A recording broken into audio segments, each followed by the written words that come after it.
அப்பா எப்பட்றா அவங்களெல்லாம் இந்த மாதிரிலாம் முடியுது? கேப்டன் அண்ணன் இறந்ததுக்கு விஜய் அண்ணன் வந்திருக்காரு. அவர் வந்து அவரோட துக்கத்தை தூக்கி பண்ணியிருக்காரு. நிறைய பேர் நிறைய அவங்கவுங்க துக்கத்தை வந்து ஷேர் பண்ணியிருக்காங்க. அவர் மேலே போய் செருப்பு தூக்கி இறையிறீங்க. ஏன்டா மானம் கட்டுவீங்களாடா? இது நாள் வரை எவனுமே செய்யாத ஒரு விஷயத்தை இத்தனை பிள்ளைங்களுக்கு உதவித்தொகையை கொடுத்து ஒவ்வொரு மாவட்டத்துக்கு வெளியே தெரியாமல் பண்ணிகிட்டு இருக்காரு. இன்றைக்கி நற்பணி மன்றம் மூலமாக எப்படியாவது நல்லது செய்யணுன்ட்டு அமைதியாக அந்த மனுஷன் இருந்துட்டு இருக்காரு. ஏன்டா அப்படி பண்ணுறது? இதுக்கு தாண்டா எவனும் அரசியலுக்கு வர மாட்டேங்கிறான்.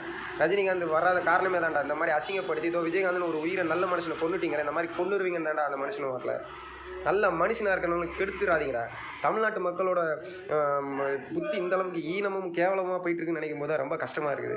ஏன் கொஞ்சம் கூட அவங்களாம் செருப்பு தூக்கி ஒருத்தன் இறந்தானே, அவனுக்கெல்லாம் வந்துட்டு அவனெல்லாம் எந்த ரகத்தில் சேர்க்கறது? இடே இவங்க நீங்களாம் எங்கடா இருக்கீங்க? தைரியம் உள்ளவனா அந்த நேரில் வந்து பண்ணியிருக்க வேண்டியதானடா. செருப்பு தூக்கி கூட்டத்தில் வந்து ஏறீங்களா வச்சிங்களா? சை கேவலம் மேலே நீங்களாம் மனுஷங்களுக்கு பிறந்தீங்களா கம்ப்யூட்டருக்கு பிறந்தீங்களாடா?